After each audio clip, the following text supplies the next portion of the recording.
Terima kasih Anda masih bersama kami dalam Berita Banten. Bagi Anda yang baru saja bergabung, kami hadirkan kembali 3 berita utama hari ini.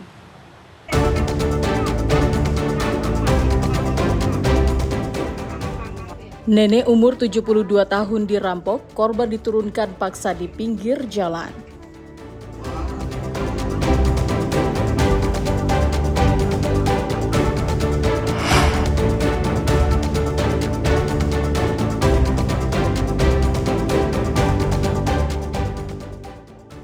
Jadi korban penembakan jenazah staf KBRI Peru tiba di tanah air.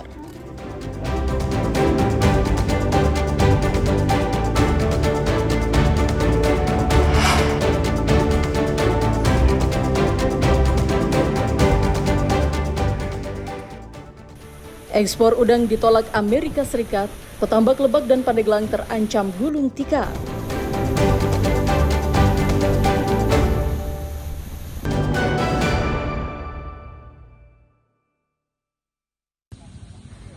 Kecelakaan tunggal terjadi di Jalan Raya Rangkas Bitung, Gunung Kencana, tepatnya di Desa Muara II, Kecamatan Cikulur, Kabupaten Lebak.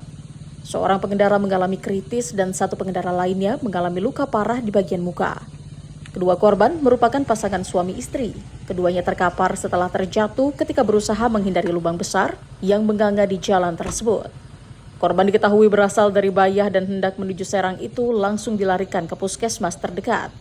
Sang suami mengalami luka parah di bagian kepala, sementara istrinya menderita luka di wajah akibat benturan keras dengan aspal. Kecelakaan hampir terjadi setiap malam akibat adanya jalan amblas yang penuh lubang. Kondisi semakin membahayakan karena minimnya penerangan. Oh ya itu udah parah banget ya, malam juga ada ya kejadian sampai 3 kali, 4 kali, bahkan 5 kali kalau lagi libur panjang tuh banyak banget. Sampai pagi banyak yang jatuh. Tadi itu orang mana itu, Bang? Itu kurang tahu, soalnya tadi ada orang tolong, sini udah nggak ada, orang udah dibawa ke puskesmas. Meninggal nggak sih, Bang? Ya perkiraan mah udah darurat sih, itu mah nggak tahu ya meninggal nggaknya mah. Warga setempat berharap agar pemerintah segera turun tangan untuk memperbaiki kerusakan jalan demi kenyamanan pengguna jalan. Ariel Maranus dan Sajiwa Pratama melaporkan dari Kabupaten Lebak. Seperti inilah kondisi rumah milik Umamah di Kampung Curug Kepuh, Kelurahan Bagedung, Kota Cilegon, yang berdiri persis di bibir jurang yang terbentuk akibat galian tambang pasir. Sudah 3 bulan terakhir, Umamah tidak bisa istirahat dengan tenang di rumahnya yang sudah berdiri 20 tahun lalu. Deru mesin dan alat berat hingga getaran akibat aktivitas galian itu terus berlangsung siang dan malam. Rasa was-was dan khawatir kerap menyelimuti pemilik rumah karena kondisi galian yang semakin dalam hingga puluhan meter. Meski merasa terganggu, namun Umamah hanya bisa pasrah dan sabar dengan kondisi rumahnya yang terancam longsor kapanpun. Umamah juga tidak tahu harus mengadukan persoalan ini kepada siapa. Sebab menurutnya, sampai saat ini tidak ada itikat baik dari pemilik tambang di wilayah tersebut. Terganggu sekali karena hampir berapa bulan ini saya tuh kurang tidurnya gitu. Jadi kayak gimana sih di samping ini beko ya. Di samping beko terus kalau lagi ngerukin tuh kan suaranya tuh kerasanya tuh kayak kereta lewat gitu ya. Bergetar berarti? Bergetar gitu, gerdeg-gerdegnya gitu. Itu kalau lagi tiduran juga gitu. Sampai di kepala tuh, cuma geleng-geleng kepala aja. Aduh, ya Allah, tadi pengen tidur yang tenang gitu ya sebenarnya gitu. Udah berapa lama beroperasi, Bu? Ya, ada kira-kira kurang lebih lah 3 bulanan lah, kurang lebihnya. Sempat ada niat dari yang punya galian atau apa gitu? Oh, nggak kenal saya, nggak kenal juga. Nggak tahu harus nanya ke siapa gitu. Menurut pihak kelurahan, wilayah tersebut merupakan wilayah pemukiman penduduk alias bukan untuk tambang.